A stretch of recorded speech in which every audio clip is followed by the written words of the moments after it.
Okay, welcome everyone to the latest installment of the Just Good Food Colloquium. I will be going through just a couple orders of business here in terms of safety and a few rules for tonight before we get into the land acknowledgement and introducing our guest speaker. And welcome, of course, to those visiting us online as well. So first thing to know is exits for this auditorium are to the sides of the stage and then in back over there. Hopefully those will not be needed. There are unisex bathrooms out in the lobby to the left a little bit as you exit if you need those. Please do silence your phones. No recording, no photos during the lecture. And with that, that's all of those ground rules in place. I would like to invite up Nakota Thompson, who's a student here and a Narragansett tribal member and a recipient of the scholarship for Narragansett students. And Nakota will be walking us through the land acknowledgement tonight.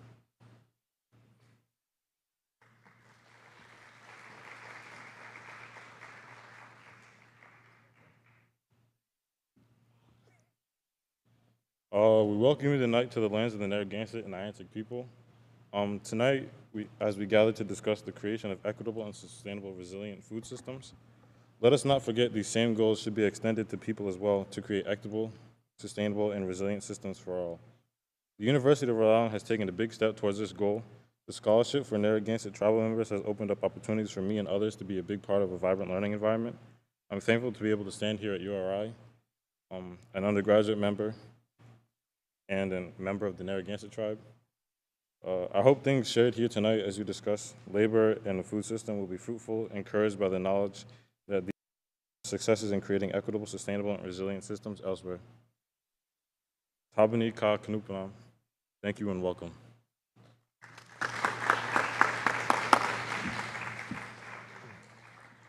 Thank you, Nakota.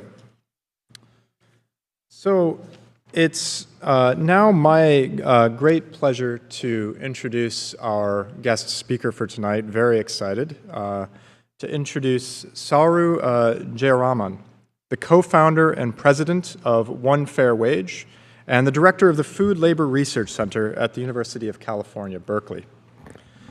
After 9/11, together with displaced World Trade Center workers, she co-founded the Restaurant Opportunities Center, or ROC, which grew into a national movement of restaurant workers, employers, and consumers. She then launched One Fair Wage as a national campaign to end all sub-minimum wages in the United States, and I've just been led to understand that she's engaged in a movement here in Rhode Island on that same effort to raise the minimum wage in our state.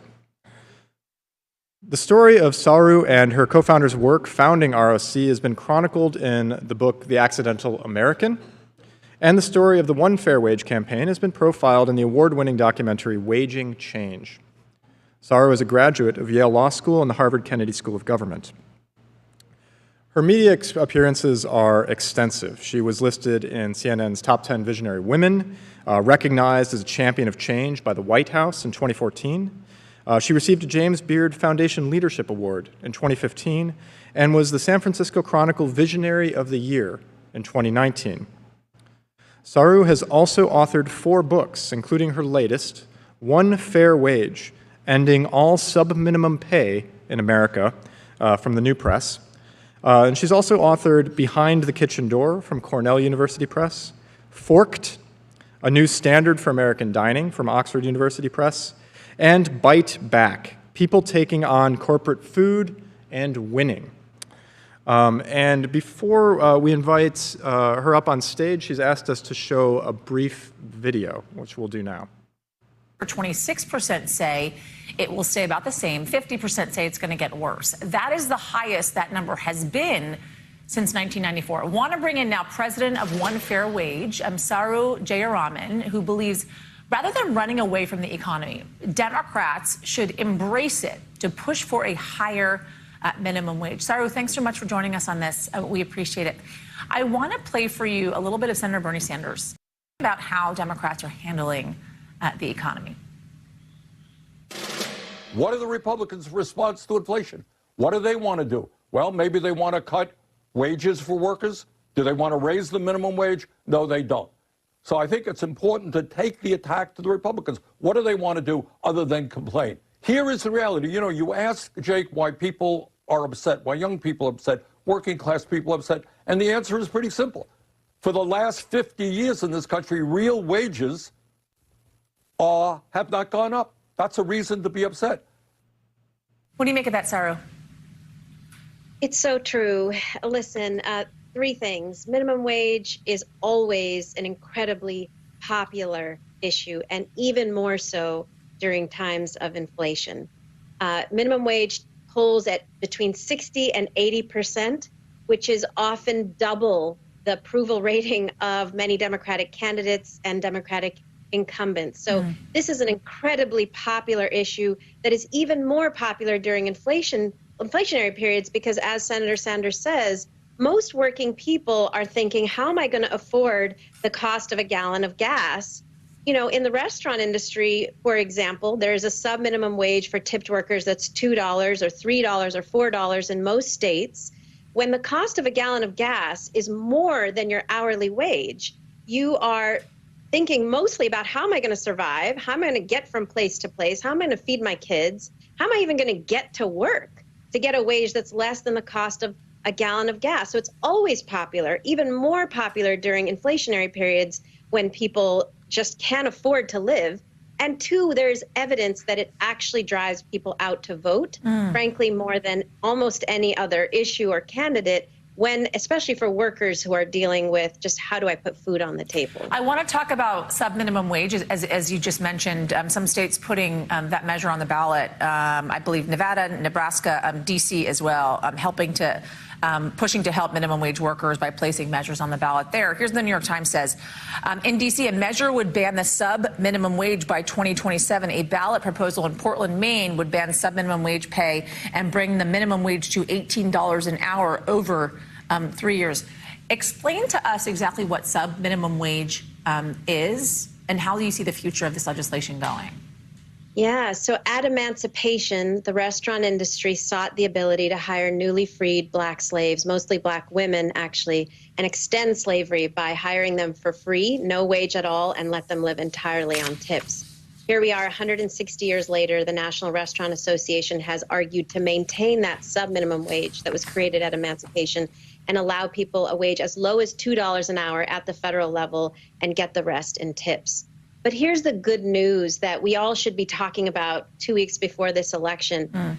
These workers, millions of them, 6 million tipped workers across America, are largely now refusing to work for these wages for the first time since emancipation. 1.2 million workers have left the industry. Millions more are leaving. And in response, we have tracked over 5,000 restaurants in 43 states now paying a full wage with tips on top of 15 and up, 20, 25 plus tips because they cannot get workers to come back any other way. So there's good news. Wages are going up. But what workers and even small business employers are asking for is policy to institutionalize those gains, make them permanent so that these workers actually feel like it's worth coming back.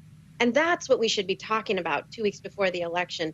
But wages are going up. Let's raise the wage through policy and get these workers back to work and also, frankly, get them out to vote, because nothing drives low-wage workers to the polls. When you have to live on tips and you get a $2 or $3 wage, what is going to make you leave your job, potentially get retaliated against or fired for leaving the job, not get the tips you would have earned by being there and go vote?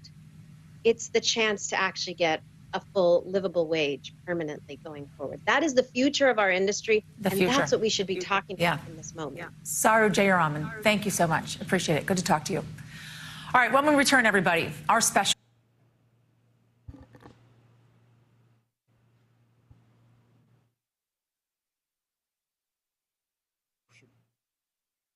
I think I broke it. No. Okay, we're good. All right, with that, we are incredibly excited to hear what Saru has in store for us tonight, building on that video. So please join me in giving her a very, very warm Rhode Island welcome.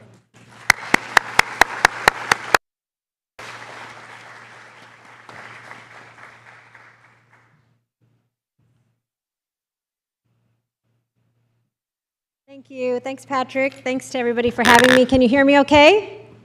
Great. So I wanted to share this only because it was just Sunday, just 2 days ago, very recent and very timely. We have an election in 2 weeks, or less than that now, and we are, you know, on the precipice of some really bad news, potentially. Climate change is on the horizon, or it's already here, I should say. Democracy is under threat. You know, there's the chance that many of us who fought for rights as women in our lifetime are seeing them taken away. There's a lot of things that could be very depressing, overwhelming, concerning. But as I mentioned in the clip, there is one incredible piece of good news, and it is that workers are refusing across so many sectors, but particularly in the lowest wage sectors like the restaurant industry. They are refusing to work for poverty wages, and that is resulting in change. That is resulting in lots of employers who thought it was never, ever possible previously to raise wages doing so. And it is creating a new future for the restaurant industry, for the food system. I know that this series is about the food system, for our economy, and I think for our democracy, because it is proving that the things that we all assume to be inevitable, like economic inequality and poverty and these ridiculously low-wage jobs, are not inevitable, are not necessary, are not fixed, that they can change. And that's the change that's happening right now. So I just want to go a little bit more into depth in the context and history that I shared a little bit of in that very quick clip.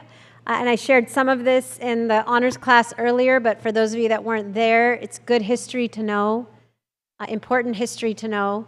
So look, the restaurant industry has been one of the largest and fastest growing private sector employers in the United States for decades. Pre-pandemic, it was 14 million workers. That was almost 1 in 10 American workers working in restaurants. It was also the #1 fastest growing employer. Pre-pandemic, we actually hit a world record. We became the first nation on earth that spends more on food eaten outside of the home than on food eaten inside of the home. Maybe that's something to be proud of, maybe it isn't. It has created an enormous restaurant industry that is by far one of the largest and fastest growing employers in the United States. But that immense restaurant industry, as large as it is, and how many people here ever worked in the restaurant industry? So it's about half of the people in the room. As large as it is, as much as half of the room has worked in it, it has been one of the absolute lowest paying employers in the United States for generations, going all the way back to emancipation of slavery in this country. So tipping as a practice didn't originate in feudal Europe. It didn't originate in the US, it originated in feudal Europe. It was an extra or bonus that aristocrats and nobles gave to their inferiors, to servants, to serfs, to vassals, but always on top of a wage. When it came to the United States, it came on with rich Americans who were traveling at that time by ship to Europe, coming back, trying to show off that they knew the rules of Europe, trying to tip, and it was wildly rejected. You know, Americans did not like tipping in the 1800s. They saw it as a vestige of feudalism. They said, we're a democracy. You know, you should get good service regardless of how much you can afford to tip. And by the way, we think employers should pay their workers, not customers. In fact, Alexis de Tocqueville, part of his writings about democracy in America was that America is such a great democracy, there's no tipping. We don't have this feudal system from Europe. And in fact, as a result of that populist movement here in the United States, six states in the US banned tipping entirely because they said, we don't believe in this feudal system. We believe that workers should be paid by their employers, not customers. And that movement spread to Europe, and the labor movement picked it up in Europe and got rid of tipping in most of Europe with the rallying cry that we are professionals. We don't live off your largesse. We are no longer in feudal times. And one thing that's important to note about Europe is that they truly have professionalized hospitality. You go to school for many years to be a skilled professional in the hospitality industry. In the US, we went in the exact opposite direction because of a series of things that happened after 1853. In 1853, waiters who are mostly white men went on strike in very large cities in the US, Boston, Chicago, New York, Philadelphia. They were mostly white men. They got a wage. They received a wage from their employer. They wanted it to be higher, so they went on strike, one of the first national strikes. And in response, the restaurant industry really didn't want to pay these guys more, so they brought in as scabs, essentially, women, white women, who they thought they could pay less. So they brought in women first, and then 10 years later, something else happened that gave them, they thought, an even better idea, which was emancipation. And at emancipation, they found the ability to hire newly freed black people. And basically, there were two industries that did this. The restaurant industry and the Pullman Train Company both hired newly freed black slaves and said, you are so lucky, you are going to have the privilege of obtaining white people's tips. You're not going to get a wage from us. You're going to have the privilege of getting white people's tips. And many instances, black people were charged at that time for the privilege of accessing white people's tips. Shoe shiners, for example, in hotels or other spaces where white men would be charged for a booth, no pay, for the privilege of being able to access white people's tips. So I mentioned two industries. Besides the restaurant industry, the other industry that did this was the Pullman Train Company. And maybe some of you know the Pullman Train Company. It was luxury trains going from the East Coast to the West Coast. They hired tens of thousands of black men as porters. There's actually a really fabulous movie you all should see at some point called 10,000 Black Men Named George, because they called them all George as a way to infantilize and dehumanize these black men. They didn't know their names, they just called them all George.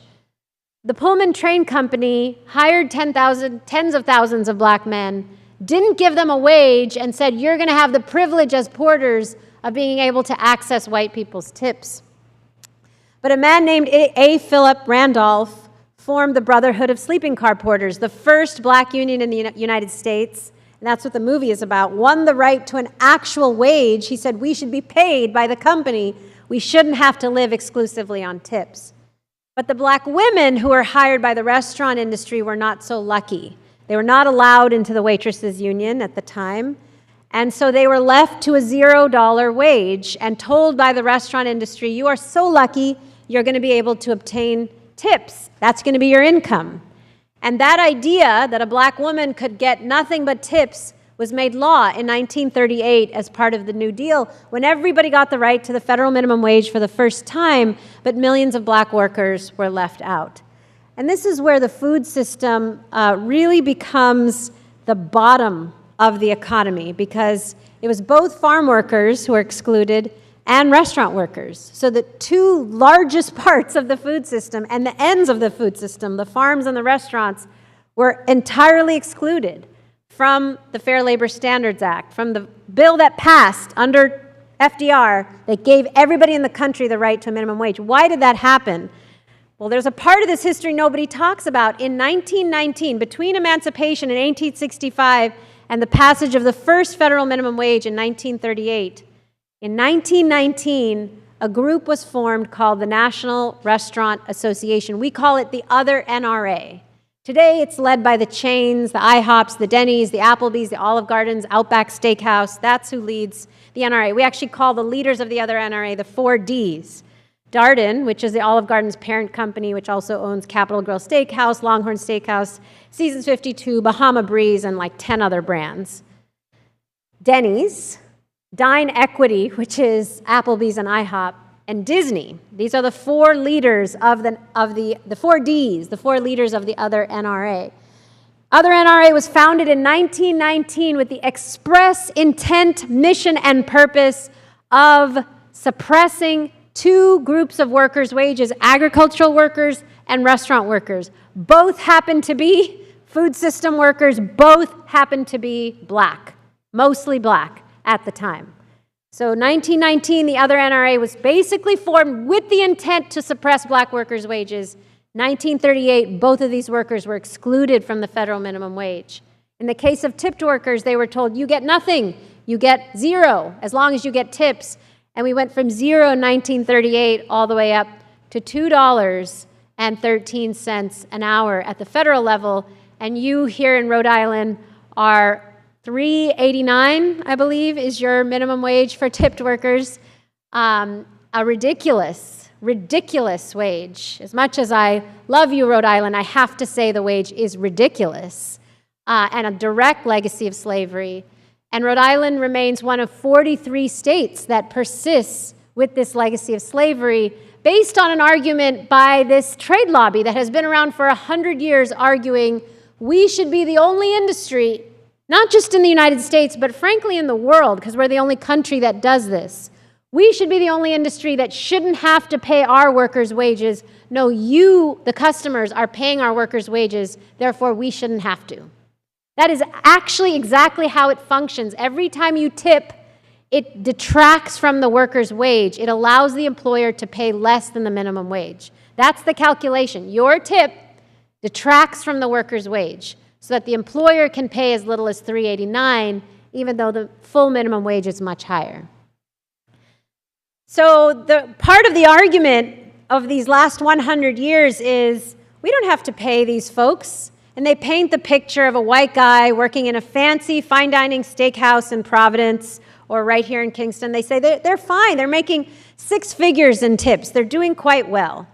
When in fact, the overwhelming majority of tipped workers are women, disproportionately women of color. We have the highest rates of single moms of any industry in the United States. They're mostly women who work at IHOPs and Denny's and Applebee's. They struggle with 3 times the poverty rate of other workers and use food stamps at double the rate. And they have the absolute highest rates of sexual harassment of any industry in the U.S. because they have to tolerate so much from customers to get those tips. Now, there have always been 7 states that did it differently. California, Oregon, Washington, Nevada, Minnesota, Montana, and Alaska rejected this legacy of slavery decades ago and require full minimum wage with tips on top. If you listen to the other NRA, you would think where I live in California has absolutely no restaurants. Because they like to say, if you made us pay a full wage, the industry would collapse, jobs would be lost, small businesses would die. When in fact, California and the 7 states with one fair wage, a full minimum wage with tips on top, have higher restaurant sales per capita than Rhode Island, higher job growth rates in the restaurant industry than Rhode Island, higher small business growth rates in the restaurant industry than Rhode Island, higher overall tipping rates than Rhode Island, 1/2 the rate of sexual harassment in the restaurant industry, because it turns out when you pay a woman a wage, she doesn't have to put up with as much from customers. She gets tips like every other state. She gets tips, but she is not entirely dependent on the tips. And so when somebody tries to harass her, she can say, buzz off. She can count on a wage from her employer like every other worker in every other industry. It's so funny. Last year, if you remember, Joe Biden introduced the Raise the Wage Act, a federal bill to raise the minimum wage to $15 an hour and end the sub-minimum wage for tipped workers, workers with disabilities, and youth. He introduced that as part of his first COVID package. I don't know if you remember this. And unfortunately, the Senate parliamentarian took it out of the first COVID package. But when that bill was looking like it might pass in Congress, early in Joe Biden's administration, the National Restaurant Association was spending a lot of money telling Congress members, do not vote for this, it will kill us. If we have to pay more than $2 an hour, we'll go out of business. So Newsweek did an expose, and in fact, they caught, in the same moment that the National Restaurant Association was telling this to Congress, in that same moment, February 2021, the CFO of Denny's, which is a major leader in the other NRA, was telling shareholders on an analyst call, public analyst call to shareholders, it'll be okay if this passes because Denny's California has outperformed the system. Denny's California has grown faster than Denny's anywhere else in the country because we pay our people more and therefore consumer spending is higher. So even the chains that lead the National Restaurant Association know this. In fact, after that happened, we organized a very large group of shareholders, combined assets of $4 trillion shareholder group, And we had them go after Denny's and say, wait a second, if you're saying that paying a higher wage allows the company to grow, you are going against shareholder interests by fighting the wage increase. And we got a second headline in Newsweek that said shareholder revolt at Denny's. Because what they were saying to Congress was the exact opposite of what they were telling shareholders, which is that in fact, paying a higher wage is good for the bottom line. And it's been proven over and over and over again in state after state that raises the wage.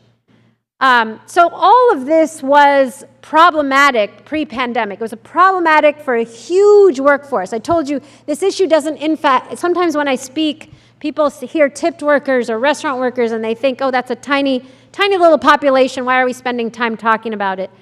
This is one of the largest and fastest growing industries in America. It is the bottom of the economy, so it matters because it drags the whole economy down. And it matters because the National Restaurant Association is the major blocker for wage increases for all workers, not just restaurant workers. Because the National Restaurant Association opposed that bill that Joe Biden had introduced, all 32 million Americans that could have gotten a raise through that bill in all industries did not get a raise.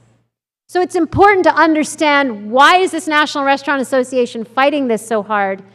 And why do we allow this to happen? Well, it turns out restaurant workers are no longer willing to allow this to happen, because during the pandemic, everything changed. Everything changed.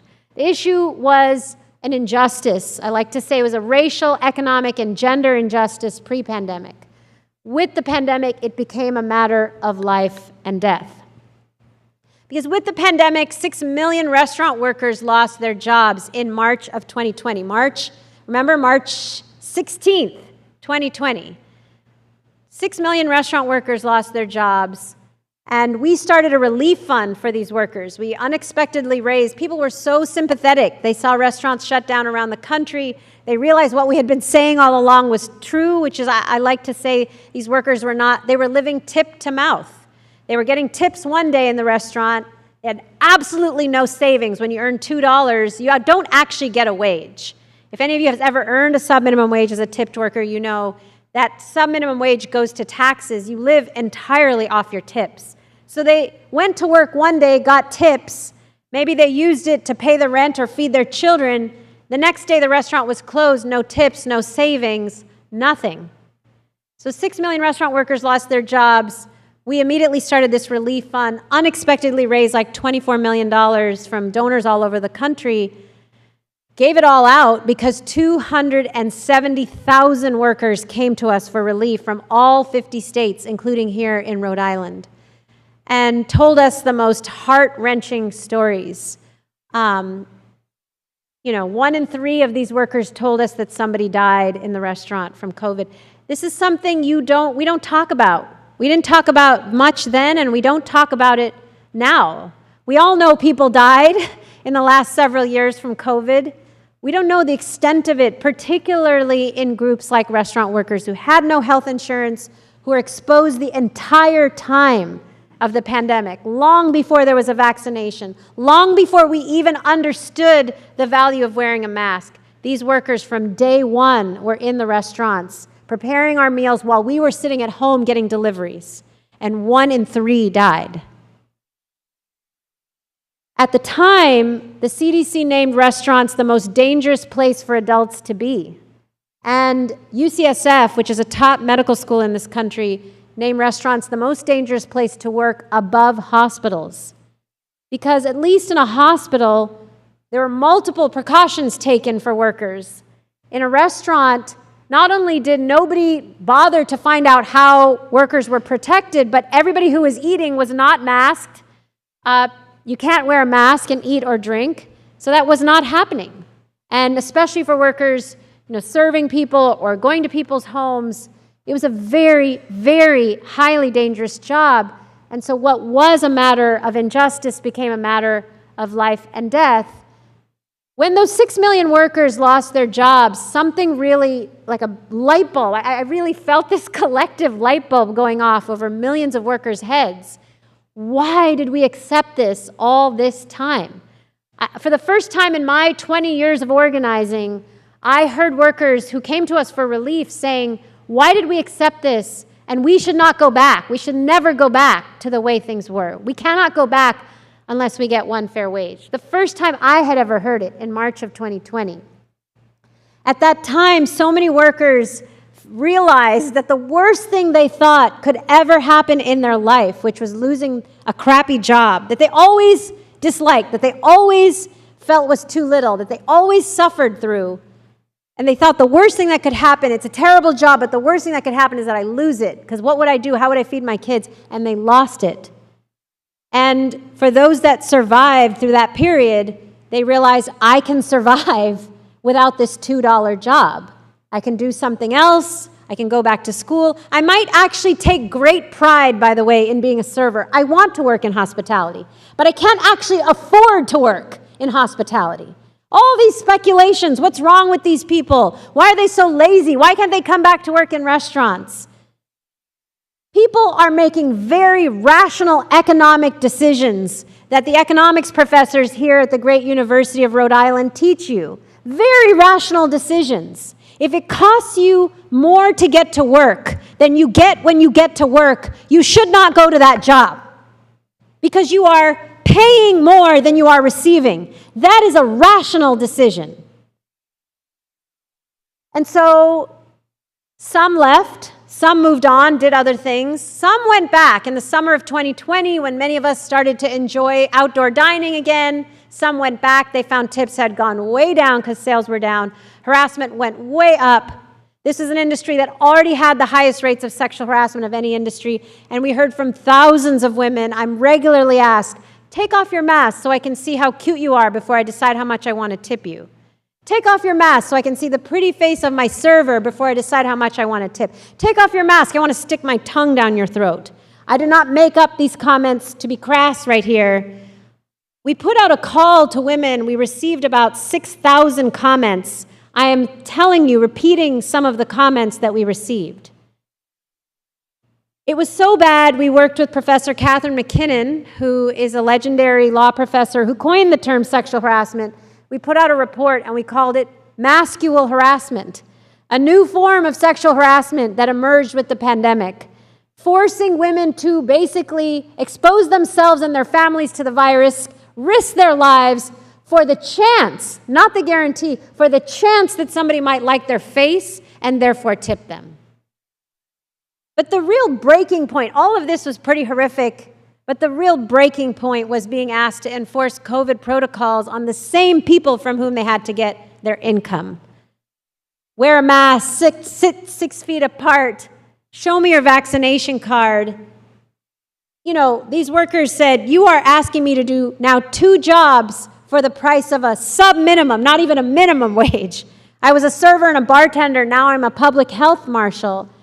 And the amount of abuse these workers received for trying to enforce rules that they were not paid to enforce resulted in more people dying, resulted in people getting tipped less. We had a member who was punched in the face, and we had a member in upstate New York who was shot for trying to enforce these rules. People got screamed at, racial and verbal, sexual epithets, and much worse for black workers, by the way. 60% of all workers said, my tips went down. With the pandemic, 70% of black workers said my tips went down. 70% of all workers said when I try to enforce COVID protocols, I get tipped less. 85% of black workers said when I try to enforce these COVID protocols, I get tipped less. People were not trying to hear from a black server, wear a mask, sit 6 feet apart, or show me your vaccination card. And so people said, I'm done. This is unbearable. It's unlivable. And they started leaving. 1.2 million Americans in the restaurant industry left the industry over the last year. 1.2 million. And of those who remain, and we've surveyed thousands, 54% say they're leaving. 80% say the only thing that would make them come back is a full livable wage with tips on top.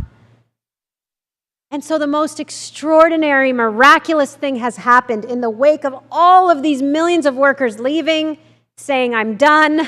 If the cost of a gallon of gas is more than my hourly wage, I can no longer go to that job. You told me if I didn't like it, leave, so I left. And they left, and they left, and they left in huge numbers. And as a result, we are now seeing thousands of restaurants across the country. We actually got funding to create this huge database. We've been scraping job postings off Indeed. We found more than 5,000 restaurants in 43 states, including right here in Rhode Island, that used to pay $2 and $3 that are now paying $25, $30, $35 an hour. We're seeing restaurants in Cape Cod paying $50 an hour plus tips because they cannot get staff to come back any other way. We are seeing restaurants in Dallas where the wage was $2.13 an hour, now paying $25. And in Massachusetts, the wage is $5.05. We're seeing restaurants pay $50. That's 1,000% wage increase. And it may seem to you like, oh, that's a bubble that's not going to last. You know, I've studied economics. I'm sure many people here have as well. The history of supply and demand tells you you don't pay $2 and go up to 25 and then expect to go back to 2 and that your workers are going to stay with you. Because guess what? Workers have learned they don't have to stay here in this industry. They've moved on. So these higher wages are not, at least in the restaurant industry, are not going anywhere. They're here to stay. The real question is, what do we do about them? We've heard from so many thousands of small business restaurant owners, I am having to pay more to get workers to come back to work, but it's not fair. Everybody should pay more. We should all be going up together. Denny's and IHOP should pay more if I'm paying more. And also they're saying, it's not enough. I'm paying 15 and 20, but I still can't get enough staff because workers don't actually trust yet that these are permanent wage increases and that it's worth coming back to work in restaurants. They worry, as we speculate, maybe the wages are going back down from 25 to 2. That's not a guarantee. Listen, these workers, millions of them, changed their lives. They were in the restaurant industry for years. They took great pride in that work, by the way. They took great pride in that work. They changed their life during the pandemic to go do something else, go back to school, find a different profession, take on a different career. What would make them come back to this industry without the guarantee of a livable wage? Nothing. And I've surveyed thousands. There's nothing that would make them come back to this industry without the guarantee of a livable wage. We had a restaurant owner in New York that works with us say to the governor of New York, it's like we're fishing in an understocked lake. No matter how great our bait is, if there's not enough fish in the lake, we'll never be able to catch enough fish to reopen our restaurant. No matter how high our wages, if policy doesn't signal to millions of workers, these are permanent wage increases, it is worth coming back to work in restaurants, they are not coming back. And so you, I'm sure, here in Kingston and in Providence are seeing the help wanted signs. You're seeing the signs that say, I'm sorry, we can't be open on Mondays or Tuesdays because we don't have enough staff. Or you're experiencing restaurants being understaffed and the service is slower than usual. That will not change. That will not change until wages go up. And so in this moment of incredible historic upheaval, and it's truly historic because people have not rejected this wage structure en masse since emancipation. It's been in place since emancipation. 160 years. It's the first time millions of workers are rejecting this wage structure en masse. So it's historic. And in the context of this historic refusal to work for sub-minimum wages and historic change in restaurants from 2 to 25 and 30, we decided it was a historic moment and a very important moment to go big. And so in February of this year, we announced that we're moving bills and ballot measures in 25 states by the United States 250th anniversary. We call it our 25 by 250 campaign. 2026 is the 250th anniversary of the Declaration of Independence, the birth of our nation. What kind of country do we want to be at our quarter millennium? Do we want to carry with us the vestiges of slavery into our next quarter millennium? Do we want to carry with us the level of economic inequality that exists right now into our next quarter millennium? Do we want to carry into our next quarter millennium the massive staffing crises that a lot of these low-wage industries are facing? Or do we want actually to declare independence from a lot of these legacies of slavery, sources of sexual harassment, and income inequality? Do we want to move on to something better and different? And I want to tell you, the restaurant industry at least, maybe the rest of the country has a way to go, but the restaurant industry has made a decision and there is no turning back. The restaurant industry has made the decision to move towards a sustainable future, not the National Restaurant Association. They don't represent the entire industry. I'm talking about thousands of small independent restaurants have decided the only future actually is to pay a higher wage and provide a more appealing job. There have been multiple New York Times pieces in the last couple of weeks we've been featured in, including a guest essay I wrote in the July New York Times in July. And one of the titles of one of these New York pieces is How to Make a Unlovable Job More Appealing. And it featured all of the research we had done showing this tremendous shift in all these restaurants trying to raise wages, increase mobility, offer more offerings, benefits, and other offerings to make the job more appealing, to entice workers to come back. It is not that these jobs are low skill. It is not that people don't love working in hospitality. It is that it is no longer a tenable job. And as I said, it's a very rational decision to say, I cannot afford to work in this. As much as I love this industry, I cannot actually afford to work in this industry any longer.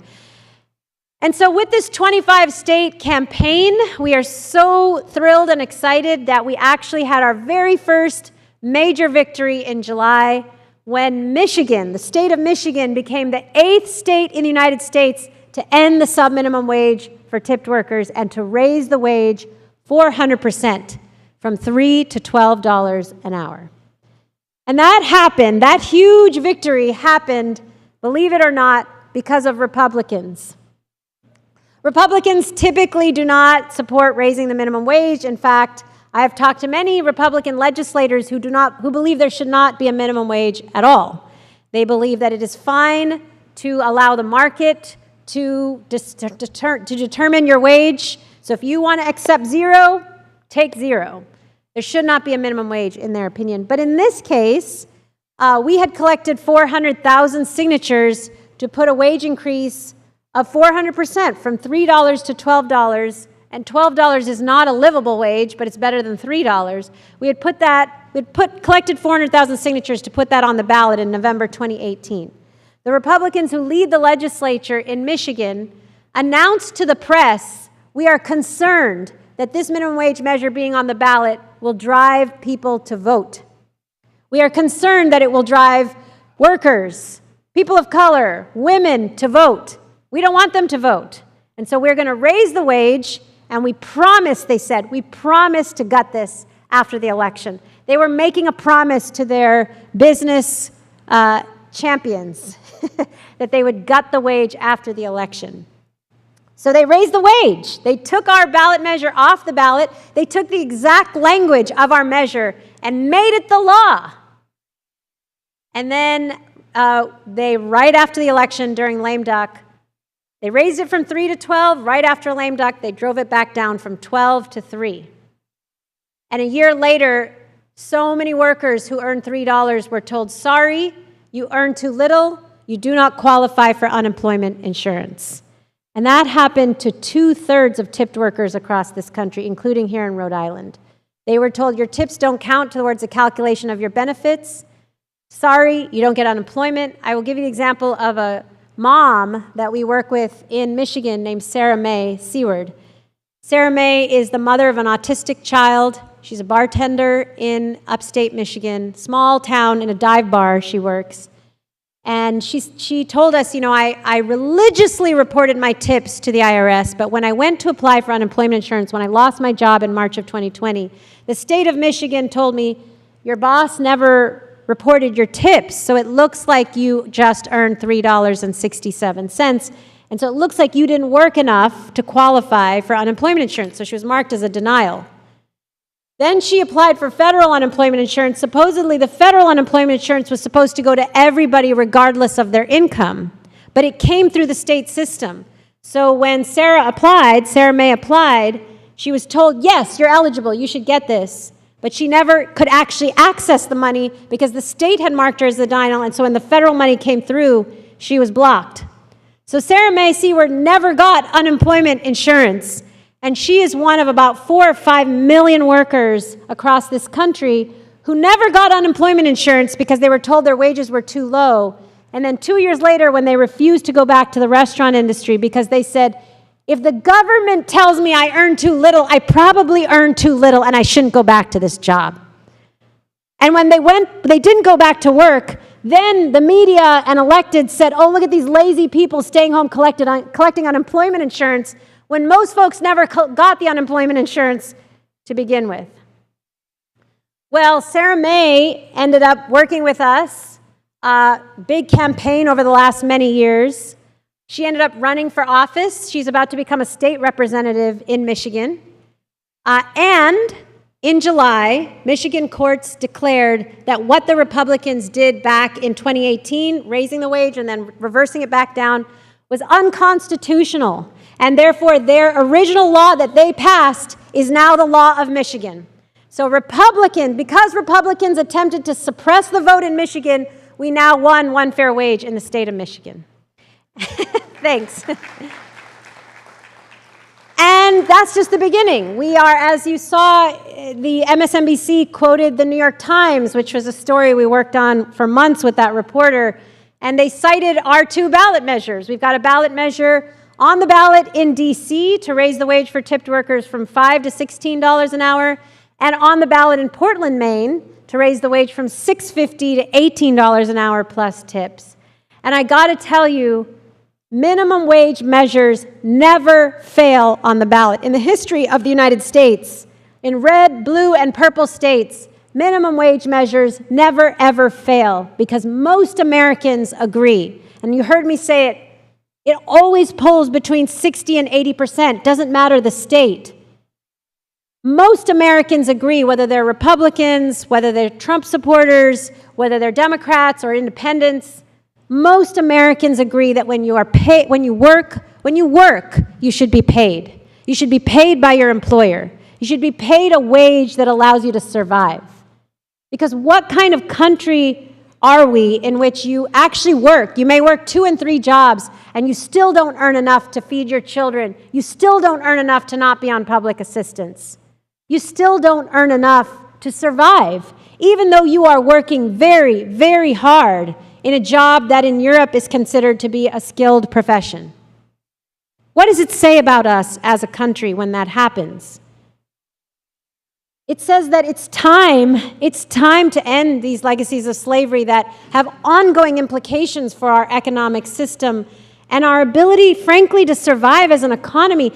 I haven't even talked to you at all about consumption power, but clearly what the Denny's CFO said last year is true. If we don't allow people the ability to consume, and right now the costs have gone up so high and the wages are still so stagnated that a lot of people are not consuming the way they typically might because they don't have the funds to do so. And when we don't allow consumption to happen, that hurts all of us. It hurts our GDP. It hurts our economy. So we are on the precipice of tremendous change because it's on the ballot in D.C. we're going to win. It's on the ballot in Portland we're going to win. And we've got about 10 states, New York, Massachusetts next door to you, Illinois, Vermont, that's where I'm going tomorrow morning, they've got a bill. Colorado, we've got 10 states that are moving legislation in January to end the sub-minimum wage for tipped workers, including Rhode Island. And following Rhode Island, we're on the ballot in many more states to come. We've already mapped out the 25 states, and we know we're going to win because wages are going up right now. It is an incredibly hopeful moment. And so we'd love to work with any of you or all of you who'd like to work with us to raise wages here in Rhode Island and end this $3 ridiculous wage here in Rhode Island. We'd like to work with any of you and all of you who can share your stories or maybe your children's stories of having worked in this industry and struggling on tips and a ridiculously low wage that actually goes entirely to taxes so you do not see it. We'd love to work with any of you or all of you who'd be interested in talking to workers about this. Workers can vote, and we know this issue mobilizes them. In Michigan in 2018, when the Republicans did this to us, We actually ran a big voter program with about 100,000 workers. We saw a 300% increase in voter turnout among low-wage workers that year. Because we know that putting person's wage on the ballot, making it an issue of an election, is the most possible appealing thing that you could do. It's more popular, as I said in the MSC, it's more popular than almost any candidate or elected that is currently elected in the United States. It's almost twice as popular because it's our pocketbooks. It's our ability to feed our children. It's our ability to pay the rent and the bills and have a stable livelihood. It's our ability to survive and thrive and not just pay the bills, not just survive, but actually participate in our democratic society. Because I want to tell you one thing. We are, beyond everything I've talked about, beyond the economy, we do truly have a real problem, a burgeoning problem in this country. We are teetering, really, on the brink of truly being in danger of losing democracy. We are truly on the brink of a very dangerous direction that takes us away from clean and fair elections, that takes us away from faith in our elected systems, in our media. We are on the brink. And the only way to resolve that, the only way to come back from that brink, is to mobilize millions of people who are currently so disaffected from the political system to get engaged in the political system. But I ask you, why would workers here in Rhode Island, why would they vote if they've seen both parties come through the State House and their wage has stayed at $3.89? Again, a rational choice. Would you take time off from 3 jobs to get tips for your kids to go vote when you've not seen any change for decades in your wage? This $2 wage has been around for 31 years. We have members who are mothers and daughters who've worked for the same wage, and no candidate or party or elected has changed that. So unless we address the needs of working people, we cannot yell at them or scream at them for not being engaged politically. If we want them to get engaged politically, we have to address their basic needs, their ability to feed their kids, their ability to survive and thrive, and have the space and capacity to think about climate change and abortion and everything else we're so angry at people for not worrying about. So let's not blame people who have very little time and space and ability to worry about voting and tell them, why aren't you voting? Go vote. What's wrong with you? Instead, we should be putting their issues on the ballot and actually addressing them, because we cannot afford another going into our next quarter millennium without a democracy. Plain and simple. Thanks.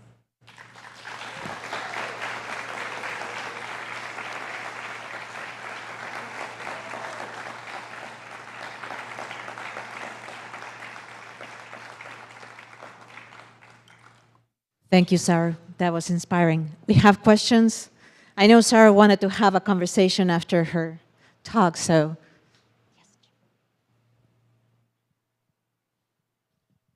So I'd love to support restaurants that are paying a reasonable wage. How do I know which restaurants are paying a reasonable wage and which ones aren't?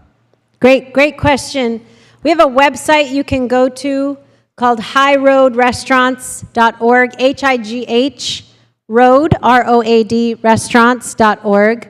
And if you scroll down in that website, you'll see a map, and you can pick what state you're in or what region you're in, and it'll tell you what restaurants we're seeing right now that are posting on Indeed for higher wages.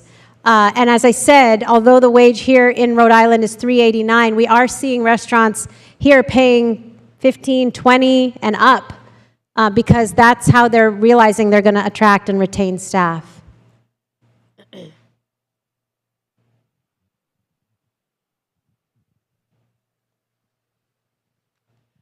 Thanks so much. Hello. Yes. Thanks so much, Saru, for your talk. I just wanted to go back to something that you said, that, well, higher minimum wage is actually good for the bottom line.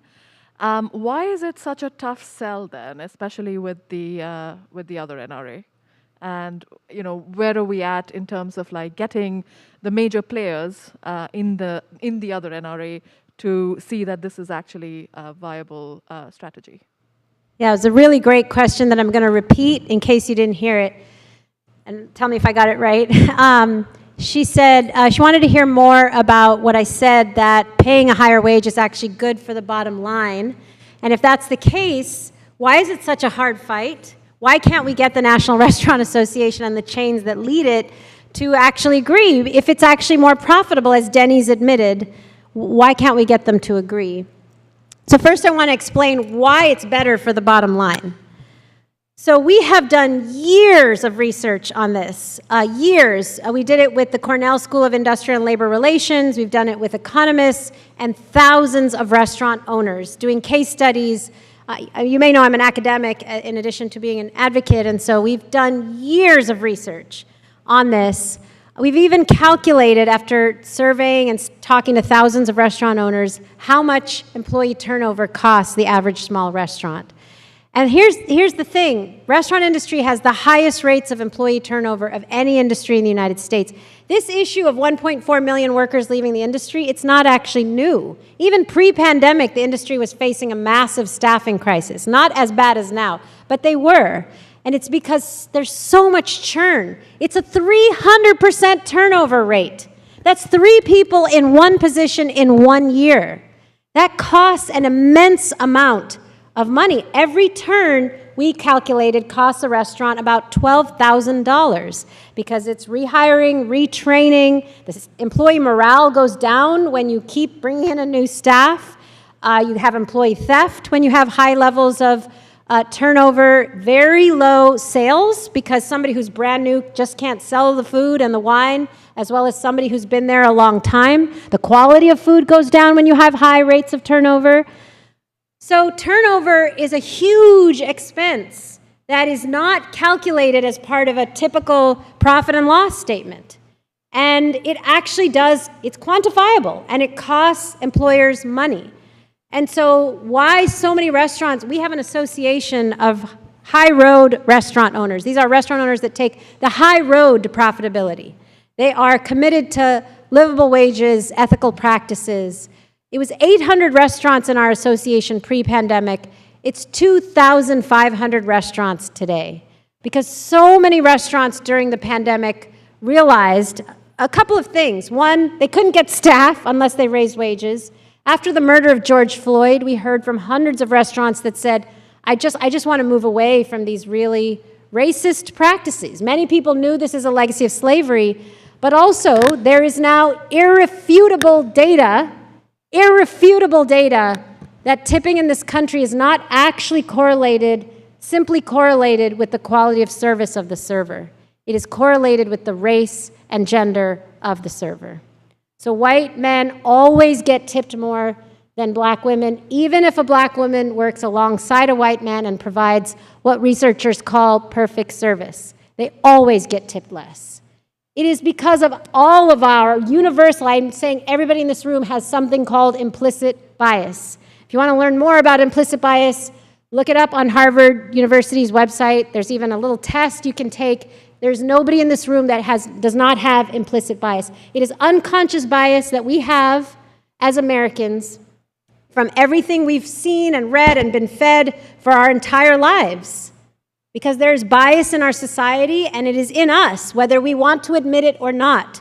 And so we are not consciously discriminating, but unconsciously, we always tip people of color, and especially women of color, less. It results in a $6 per hour wage gap between black women and white men servers in the United States. So a lot of restaurants know this data. They know it intuitively. And so after the murder of George Floyd, hundreds of restaurants approached us and said, we want to change. We want to do things differently. So between not finding enough staff and wanting to do things differently, and also being forced to try new business models during the pandemic, there was a time when there was no service, no dining floor, and therefore everybody got paid a full wage and the tips were shared, and people found, wow, this is a better model, we like it better. So much change over the last couple of years. And through that process, so many more employers got involved and all kind of singing the same song that actually doing the right thing is not just better for business, it's actually the only way at this point our business is going to survive. because we don't have enough staff. We won't be able to bring back enough staff unless we do these things. So it's better for the bottom line because it reduces turnover, it attracts and retains staff, it improves employee morale. Danny Meyer is one of the foremost legendary restaurant owners in the country. He owns Union Square Hospitality Group. He started Shake Shack. He's one of our members. We work with him pretty closely.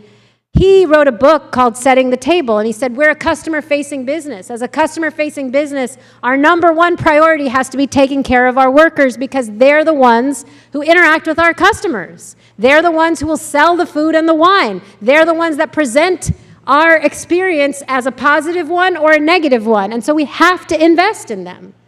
And so people like Danny Meyer believe that investing in your workforce is not just better for the bottom line, it is essential for the bottom line. So why, when they know it, when Denny's knows it, why would the National Restaurant Association fight this? I mean, it's something that I have asked myself over the years. Why is there such incredible resistance? And there are a couple of reasons. One is that these publicly traded companies report earnings and revenue in quarterly returns to shareholders. And the problem with reporting returns in a quarter is that if you invest in workers in month 1, you may not see returns by month 3, but you'll definitely see them by month 6. And so, but if you're entirely focused on quarterly returns, an investment in a workforce in month 1 may look to shareholders like a loss, when in fact it is an investment. And so that's part of the problem, is the idea of exposing only quarterly returns rather than even slightly longer returns for a business. But the other real issue is that you've got major chains that feel deeply invested in their ability to pay $2 and $3. And while they know paying $15 in California has resulted in growth, they want to be able to pay $2 for as long as they can. If they can get away with paying $2, they want to pay $2. And they believe it's better for their profit, overall profit. You know, not necessarily shareholder returns, but profit of the company. And so we see this deep resistance. Even when thousands of independent restaurants are moving in a different direction, you see these major corporate chains digging in their heels and resisting change with all their might. And in part, it comes from having this exemption that no other industry has had for the last 160 years. Here's the problem, though. If we continue to allow this industry to have this exemption, we are seeing more and more other industries try to replicate it because they're seeing the restaurant industry get something they don't have. So all of you have noticed, I'm sure, that we are suddenly tipping in a lot of environments where we never tipped before. Apple Pay and these tablets are suddenly introducing tipping into retail environments. We never tipped in retail environments. Coffee shops, we never really tipped when you buy a bottle of water or a muffin, you didn't tip. I've been asked to tip in a floral shop to the owner who turned the tablet around. So we are being asked to tip in new environments, and we are seeing employers attempt to try to emulate the restaurant industry, that when they introduce tipping, they too should be able to reduce their workers' wages from a full minimum wage to a sub-minimum wage. And one of the worst culprits of this is the gig companies. So Uber, Lyft, DoorDash, Instacart, they have been found guilty of detracting from delivery worker payments by the amount that you tip. So you think when you tip a delivery worker, it goes on top of the wage. These companies have been found to actually detract every time you tip from what they pay the delivery worker. And that sounds outrageous, but that is exactly what the restaurant industry has done for 160 years. Every time you tip, it allows the employer to pay the worker less. That's the system. But here's the thing. The law says if tips don't bring you to the full minimum wage, the employer is supposed to make up the difference. That never happened. The Obama administration had the highest levels of enforcement of this law. They went after about 2,000 or 3,000 restaurants to see, are you actually making up the difference between the sub-minimum wage and the regular minimum wage if tips don't bring you there? They found an 84% violation rate, with regard to employers actually making up this difference. That's a 16% compliance rate.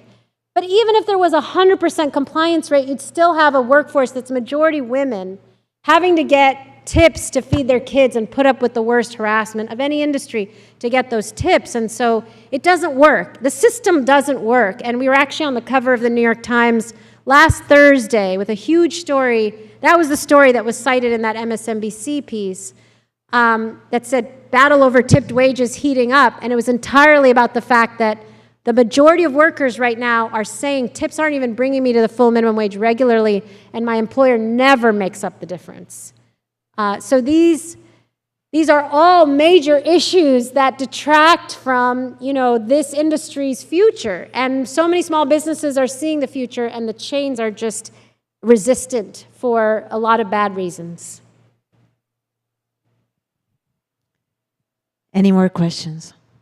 So, Saru, I hope that we don't have to wait very long until Rhode Island is, has passed a bill. Yes.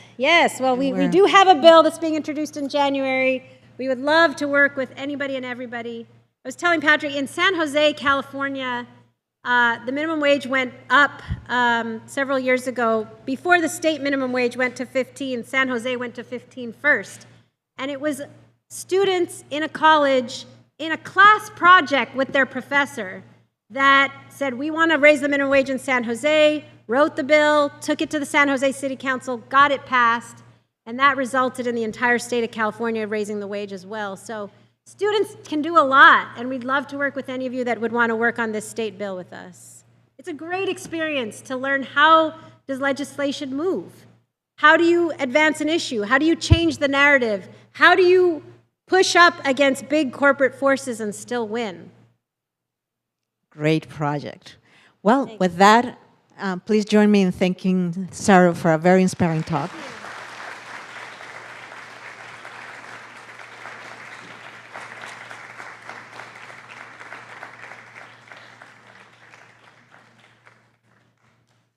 And we'll see you in 2 weeks with Denzel Washington. Have a great weekend.